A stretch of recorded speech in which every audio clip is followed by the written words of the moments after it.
In the dim and flickering light of the dying fire, I watched as the men stood around the small, rough coffin. The air was thick with the scent of burning wood and damp earth. There was a cold wind blowing outside.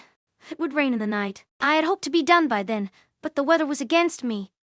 I reached out with my senses, trying to pick out the source of the dark magic. It was easy enough to find the one responsible, and I stepped away from the circle of men, careful not to touch them or anything that might have been touched by them. "Who did it?" I asked softly, my voice barely audible above the crackle of the flames. "The local lads," said one of the men. "They didn't like what you were doing." "And how do you know what I was doing?" I asked, my anger rising. "You weren't even here. You only heard about it from someone else. Who told you, and how do they know?" "It's not important," said a third man, his tone belying his words. "We know what happened." "What do you mean you know?" "I mean that we don't need you here anymore, Mr. Mr. who?" "Mr. Magician," said the first man with a laugh. "No one really cares about that now." I smiled, though it felt stiff. "That's a shame. You know, you'd probably learn more about me if you spent a little more time around me than just the occasional meeting." "You've got no business being here," said the first man. "This is a job for the real sorcerers. You can go back to your farm in the country, or wherever you're from." "And leave you lot to your work?" I asked. The first man shrugged. "We're not interested in what happens to you, or anyone else for that matter." "Then why are you here?" I asked.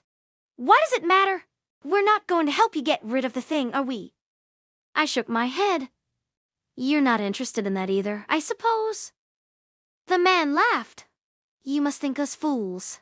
That's the most dangerous thing in this entire area." "Then why do you keep coming here?" The second man laughed. "Because the real sorcerers keep making us come." "Why?" The men looked at each other. Then the first man shrugged again. "I don't know. It's just what we do." I turned to walk away and then stopped. "What's your name?" I asked. He shrugged. "Doesn't matter," he said. "You'll be gone soon." "I'd like to know your name, just for myself," I said. "Fine. It's Ralph. What's yours?" I hesitated. "Sebastian," I said at last. "Nice to meet you, Sebastian." "Likewise," I said with a nod.